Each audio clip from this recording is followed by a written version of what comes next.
So hello friends, welcome to pharmaceutical technical talks. तो आज मैं दिन भर से एपिक को डाउनलोड करने की कोशिश कर रहा था, लेकिन वो डाउनलोड नहीं हो रहा था। फिर मैंने उसको मोबाइल में डाउनलोड किया और मोबाइल से अभी डाउनलोड हो गया है और उसको मैंने अभी लैपटॉप में ट्रांसफ़र कर लिया है। तो कल का वीडियो मैंने उसको आज फिर से रिव्यूड भी किया था दिन में। तो उसमें कई बार मतलब मैंने कुछ चीज़ें रिपीटेड की हुई है। तो नेक्स्ट टाइम मतलब अभी जो वीडियो बनाऊंगा उसमें कई सारी चीज़ें मतलब मैं रिपीट नहीं करूंगा। और फर्दर ये इसको मैं आने वाले वीडियोस में इसको इम्प्रूवमेंट करूंगा, क्योंकि मुझे भी ऐसा लगा कि मैंने कई बार एक ही चीज़ को 2 से 3 बार रिपीट किया है। तो definitely I will improve it. तो चलो हम इसको आज स्टार्ट करते हैं। अपना जो टॉपिक है एपिक गाइडलाइन का, जो स्टेप बाय स्टेप हम लर्निंग करने वाले थे क्लीनिंग मेडिसिन का। तो स्टार्ट करते हैं। तो अभी मैं आपके साथ अपनी स्क्रीन शेयर कर देता हूँ। आज हम सबसे पहले क्या देखेंगे कि जो एपिक गाइडलाइन में जो मेको का कैलकुलेशन का फॉर्मूला है, उसके लिए हमको सबसे पहले प्री रिक्विजिट क्या क्या लगने वाली है। तो अभी हमको जब भी कोई एक्टिविटी करते हैं, तो जब प्री रिक्विजिट की जो रिक्वायरमेंट है उसको हम कैसे आइडेंटिफाई करें। एक सबसे आसान और एक सिंपल सा तरीका है इसका, जो मैं अभी आपके साथ शेयर करता हूँ।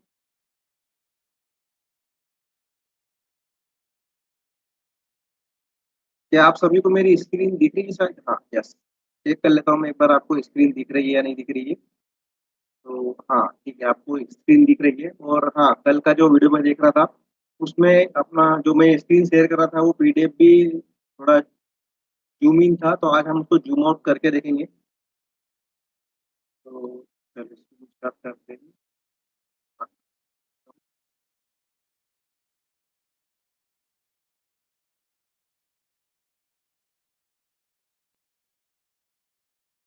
तो परफेक्ट। तो ये है क्लीनिंग मेडिसिन का एक्टिव फार्मास्यूटिकल इंग्रेडिएंट का जो गाइडलाइन है एपिक, जिसका शॉर्ट फॉर्म है एपिक। इस गाइडलाइन में क्लीनिंग मेडिसिन से रिलेटेड सारे एस्पेक्ट दिए हुए हैं। इवन इसमें मेथड मेडिसिन से रिलेटेड गाइडेंस भी दिया हुआ है। और इसमें हम प्रोटोकॉल को कैसे प्रिपेयर करते हैं वो भी दिया हुआ है। तो चलिए इसको हम डिस्कस करते हैं। जैसे कि मैंने अभी आपको बोला था कि मेको कैलकुलेशन के लिए हमको मतलब क्लीनिंग मेडिसिन के लिए सबसे पहले हमको क्या लगने वाला है। ठीक है, तो क्लीनिंग मेडिसिन के लिए हमको सबसे पहले लगने वाला है मेको, maximum allowable carry over limit. तो ये मेको है, इसका एक्सेप्टेंस क्राइटेरिया क्या रहना चाहिए। ये इसको कैलकुलेट करने के लिए 2 से 3 मेथड्स हैं। एक जो फर्स्ट होता है 10 ppm क्राइटेरिया, एंड सेकेंड होता है हमारा डोज क्राइटेरिया। तो ये दोनों क्राइटेरिया है, ये ट्रेडिशनल अप्रोच के अंदर आते हैं। और एक होता है एडीपीडी, जिसको एचबीएल जो लिखा है यहाँ पर, हेल्थ बेस्ड एक्सपोजर लिमिट। तो ये हेल्थ बेस्ड एक्सपोजर लिमिट है, ये एक साइंटिफिक डेटा है। तो इन तीनों के बेस पे हम लिमिट को ड्राइव करते हैं, मतलब मेको को ड्राइव करते हैं। और उसके बेस पे हम जो सबसे लोएस्ट मेको हमारा मिलता है इन तीनों से, हम उसको कंसीडर करते हैं। तो अभी अब अगर हमको मेको कैलकुलेट करना है, तो सबसे पहले क्लीनिंग मिशन का जो सबसे फर्स्ट रिक्वायरमेंट है वो मेको।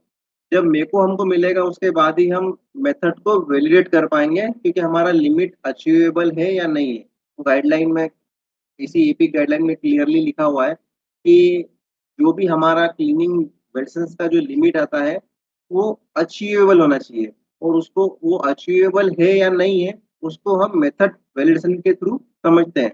और अभी जो 2021 में ये एपिक का गाइडलाइन रिवाइज हुआ था, तो जिसमें ये पर्जिंग फैक्टर और सेफ्टी फैक्टर दो नई चीजें ऐड हुई है। तो पर्जिंग फैक्टर कैसे निकालते हैं और इसके पीछे का जो लॉजिक है वो क्यों है, मतलब यहाँ पे इसको क्यों इंट्रोड्यूस किया गया है इस बार, तो वो भी हम इसमें डिस्कस करेंगे। तो सबसे पहले हमको अगर किसी भी चीज का प्री रिक्विजिट पता करना है, तो हम उसके फॉर्मूले को देखेंगे। तो अभी फॉर्मूले में क्या है, H B L previous product. तो प्रीवियस प्रोडक्ट का एच बी एल मतलब एडीपीडी वैल्यू क्या है।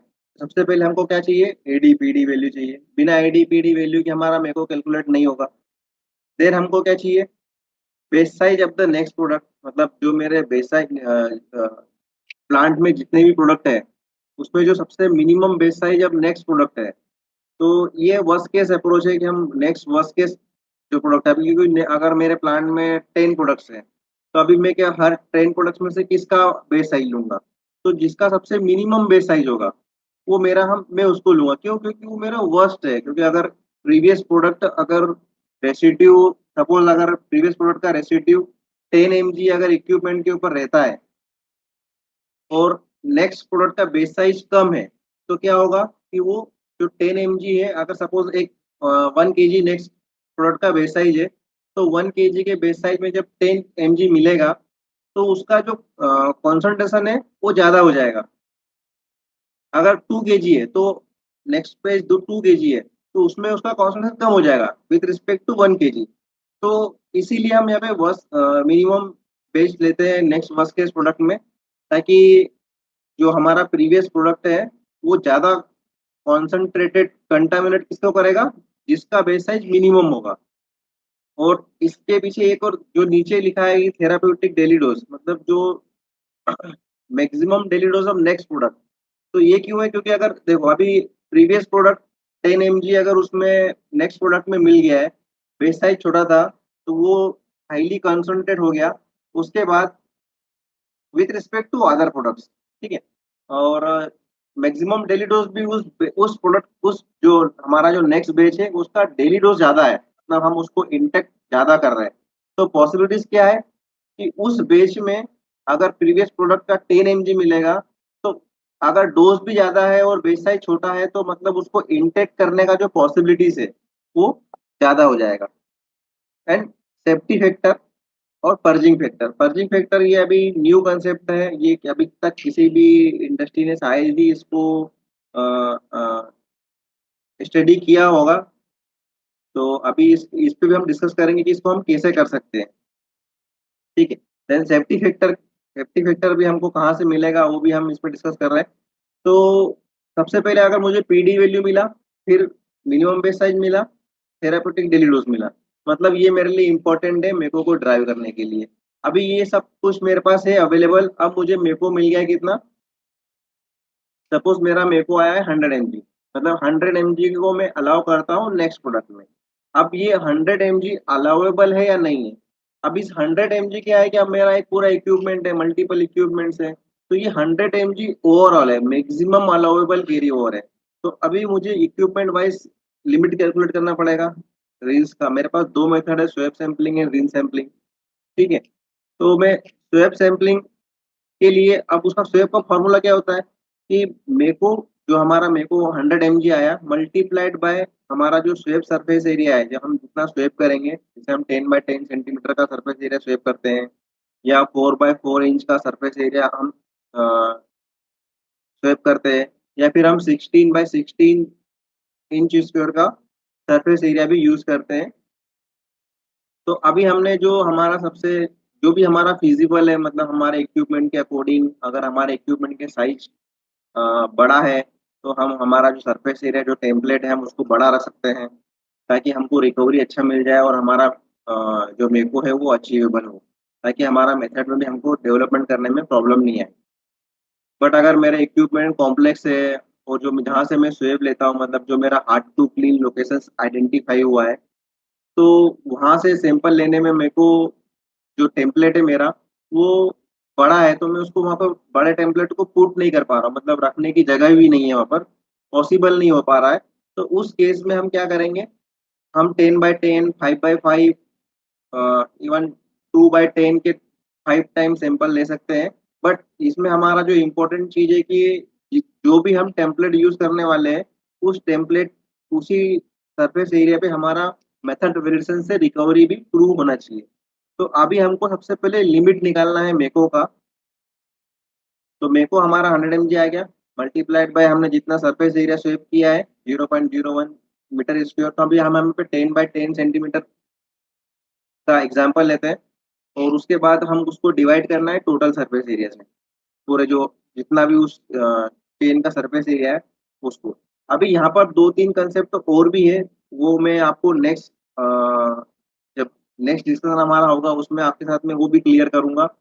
और अभी एक चीज आपको मैं और भी बता दूं कि अभी ये जस्ट इनिशियल वीडियो है, तो इसमें मैं एक साथ आपको सारी चीजें, मतलब नहीं बता सकता, नहीं सिखा सकता और आपको भी कन्फ्यूज़न काफ़ी हो जाएगा।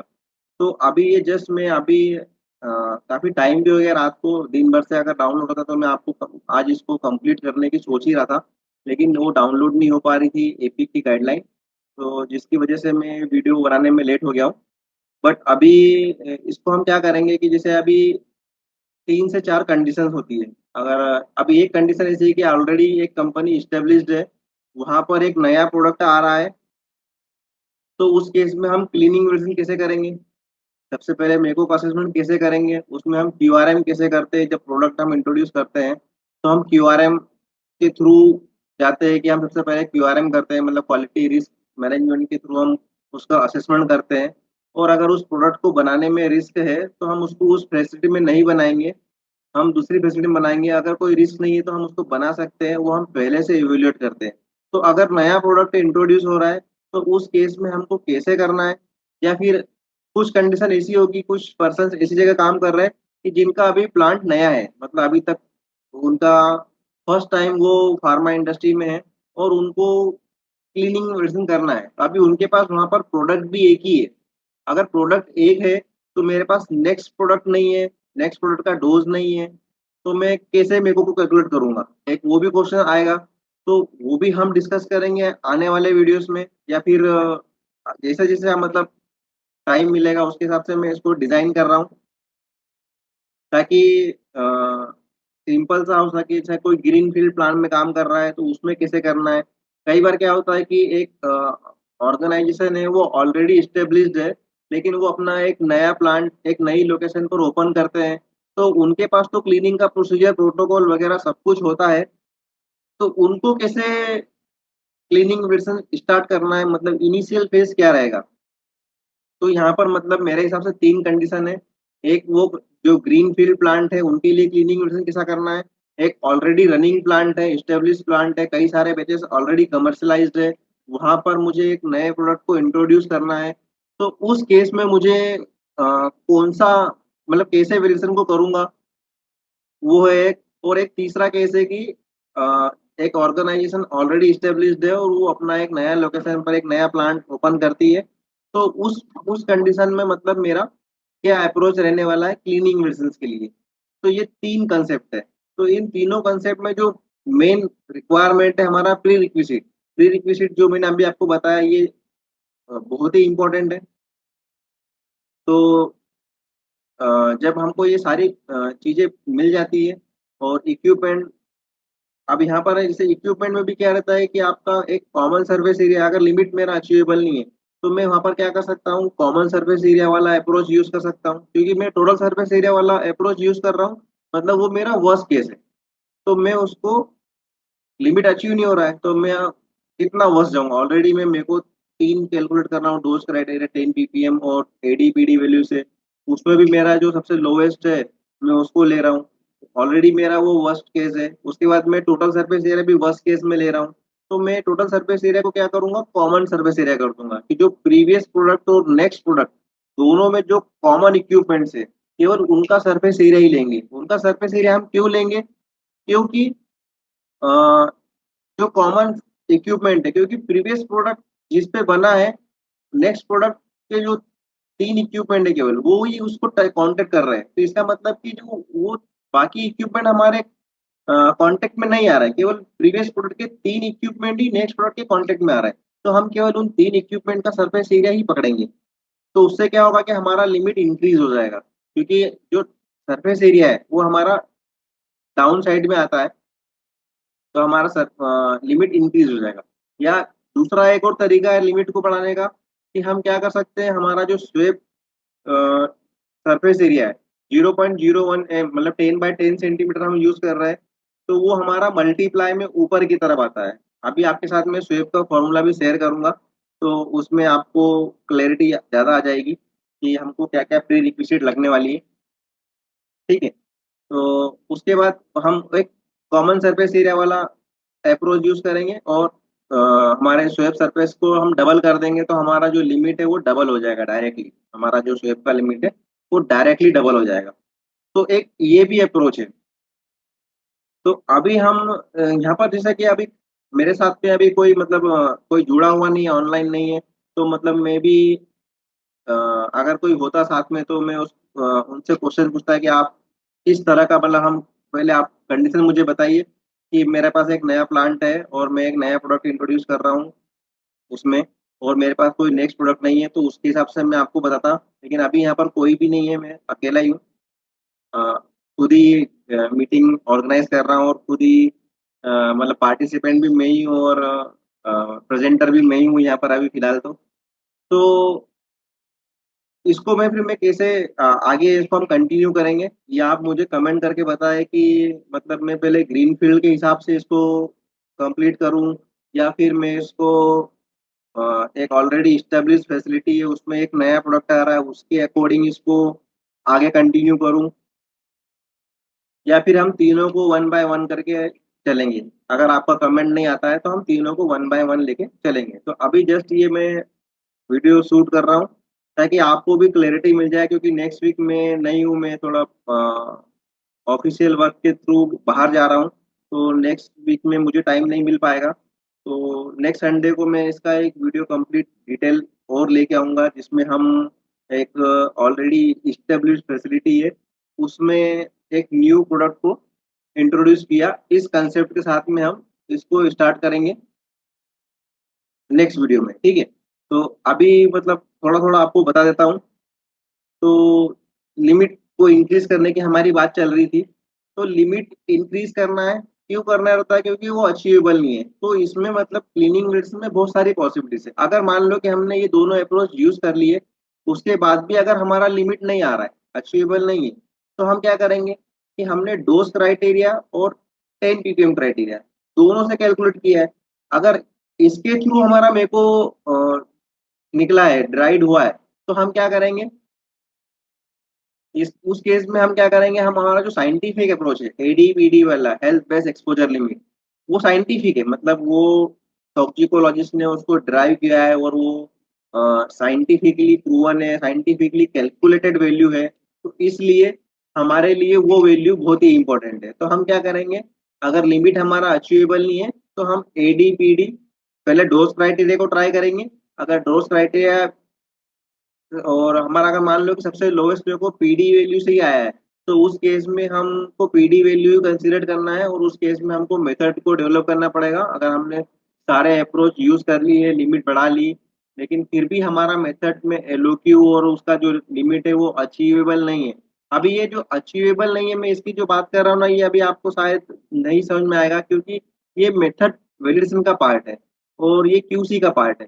तो ये शायद आपको समझ में नहीं आएगा, क्योंकि अगर आप प्रोडक्शन बैकग्राउंड से हो या अगर आप क्यूए बैकग्राउंड से हो और आपने एएमवी में काम नहीं किया या एएमवी से रिलेटेड आपने गाइडलाइन वगैरह नहीं रीड किया है, तो आपको यहाँ पर थोड़ी प्रॉब्लम हो सकती है। बट डोंट वरी, मैं उसको भी आपको एक्सप्लेन करूंगा कि लिमिट अचीवेबल मतलब उसको हम कैसे अचीव करेंगे, ठीक है। उसके लिए मैं आपको यहाँ पर कंप्लीट एक डिटेल में मतलब आपको एक प्रेजेंटेशन टाइप बना कर दूंगा, तो जिसमें आपको इजीली अंडरस्टूड हो जाएगा कि वो अचीवेबल की बात हम क्या कर रहे हैं, मतलब कैसे अचीव करना है हमको लिमिट को, ठीक है। तो सबसे पहले हमको मेको निकालना है, फिर स्वेप लिमिट कैलकुलेट करना है, रिंस लिमिट कैलकुलेट करना है। जब मुझे लिमिट मिलती है, उसके बाद मुझे उस लिमिट को वैलिडेट करना है कि वो लिमिट अचीवेबल है या नहीं है, थ्रू क्लीनिंग मेथड वैलिडेशन। तो उसको हम एनालिटिकल मेथड वैलिडेशन बोलते हैं। तो उसमें भी यूवी है, एचपीएलसी है, तो जो जो सबसे बेस्ट मेथड है वो है एचपीएलसी का। गाइडलाइन भी हमको बोलता है कि हमको स्पेसिफिक मेथड यूज करना है, तो स्पेसिफिक मेथड में हमारा एचपीएलसी स्पेसिफिक है, यूवी का मेथड नॉन स्पेसिफिक है, क्योंकि उसमें हमको एब्जॉर्बेंस मिलता है केवल। तो अभी वो एब्जॉर्बेंस प्रीवियस प्रोडक्ट का है, सॉल्वेंट का है या किसी और चीज का है, हम वो वहाँ पर डिफाइन नहीं कर सकते। तो इसलिए अ, हमको स्पेसिफिक मेथड हम एचपीएलसी के थ्रू इसमें हम बात करेंगे, ठीक है। हम यूवी को भी टच कर लेंगे इसमें, बट मेनली मैं एचपीएलसी को ज़्यादा फोकस करने वाला हूँ। और आपको भी एचपीएलसी के बारे में भी थोड़ा पता चल जाएगा। लेकिन हाँ ठीक है, आपको क्लीनिंग वर्जन के लिए एचपीएलसी को सीखने की जरूरत नहीं है वैसे। बट जस्ट आपको आइडिया होना चाहिए कि वो लिमिट को कैसे कैलकुलेट करते हैं, क्योंकि हम वहाँ पर क्या रिकवरी फैक्टर भी यूज करते हैं। जैसे अभी ये पर्जिंग फैक्टर है, तो पर्जिंग फैक्टर और रिकवरी फैक्टर सेम है, तो वो भी हम डिस्कस करेंगे। थोड़ा सा इसमें एक आपको ब्रीफ कर देता हूँ रिकवरी फैक्टर क्या है। सपोज मेरा मेथड का जो एक्यूरेसी है वो 80% ही है, तो 20% तो मेरा मेथड एक्यूरेट नहीं है।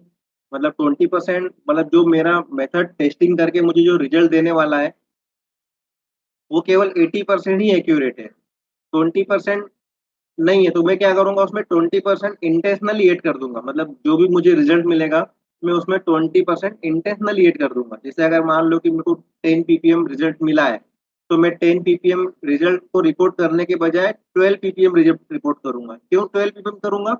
क्योंकि मेरा मेथड 80% ही एक्यूरेट था, तो जो रिजल्ट 10 ppm आया है वो 80% एक्यूरेसी के साथ में आया है, तो मेरे को उसमें एडिशनल 20% ऐड करना है।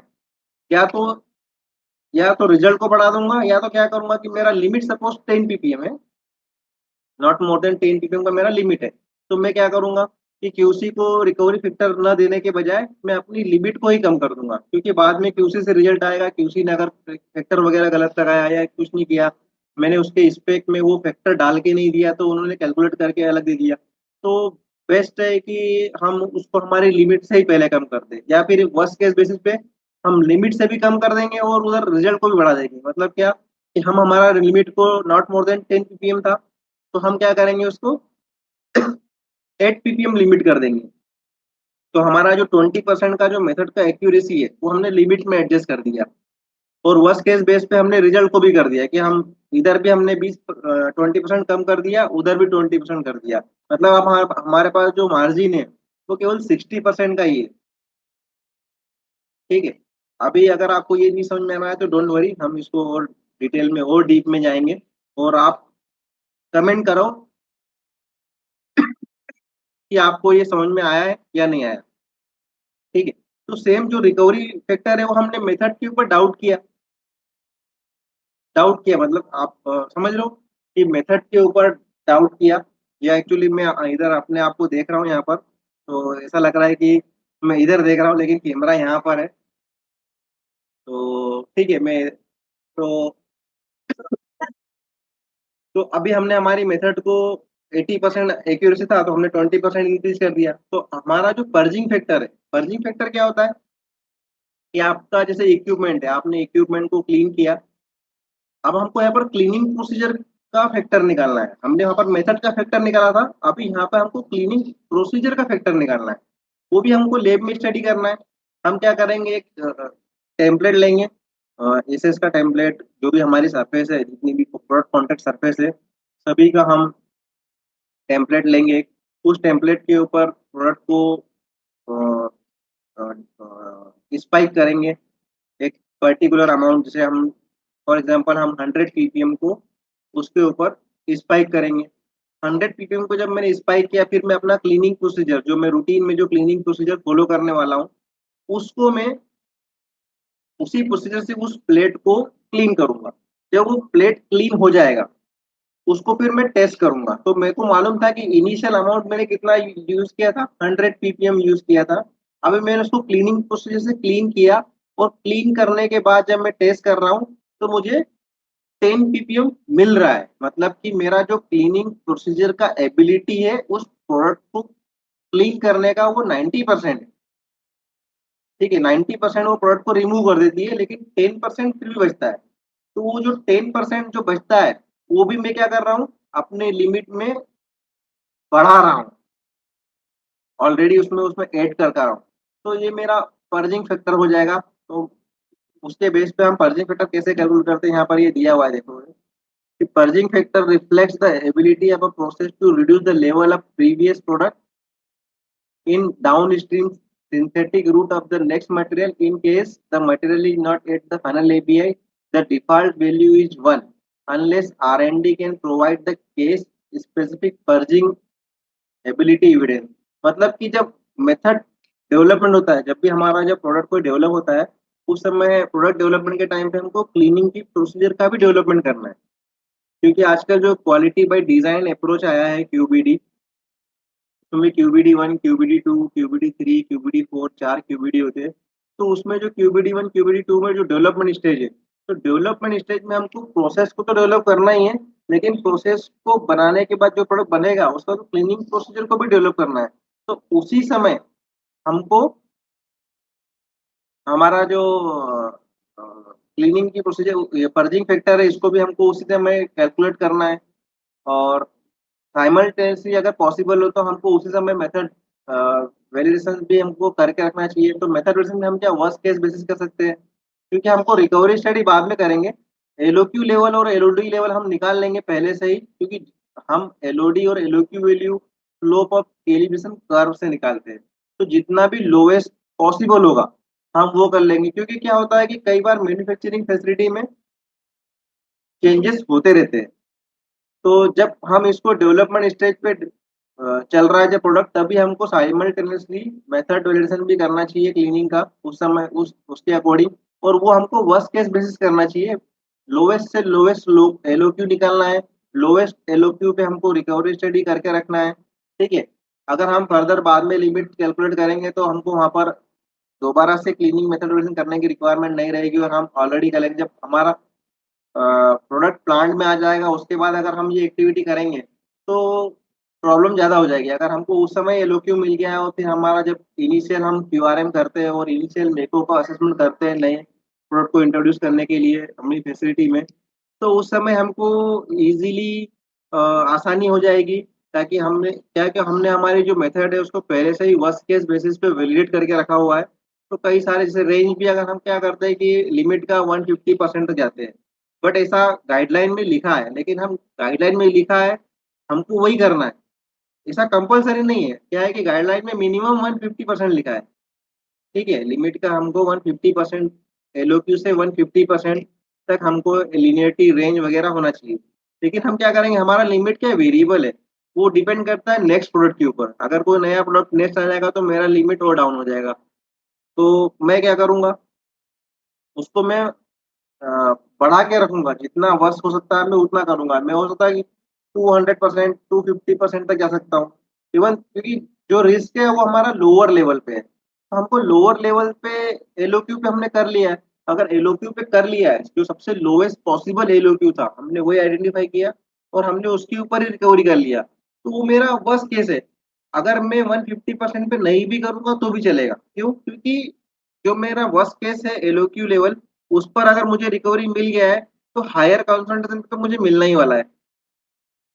ठीक है। तो आई होप कि आपको ये जो मैं बोल रहा हूँ वो समझ में आ रहा होगा, क्योंकि अभी यहाँ पर कोई मेरे साथ जुड़ा हुआ नहीं है, तो मैं उससे पूछ सकूँ कि क्या आपको समझ में आया क्या नहीं आया, वो अगर मुझे बता दे। तो आपको कमेंट करना होगा इसके लिए कि आपको ये चीज़ समझ में आया या नहीं आया। ठीक है। अगर नहीं भी आया तो मैं इसको और आने वाले वीडियोस में फिर से रिपीट करूंगा जब हम मेथड रिडक्शन का पार्ट चालू करेंगे उस समय।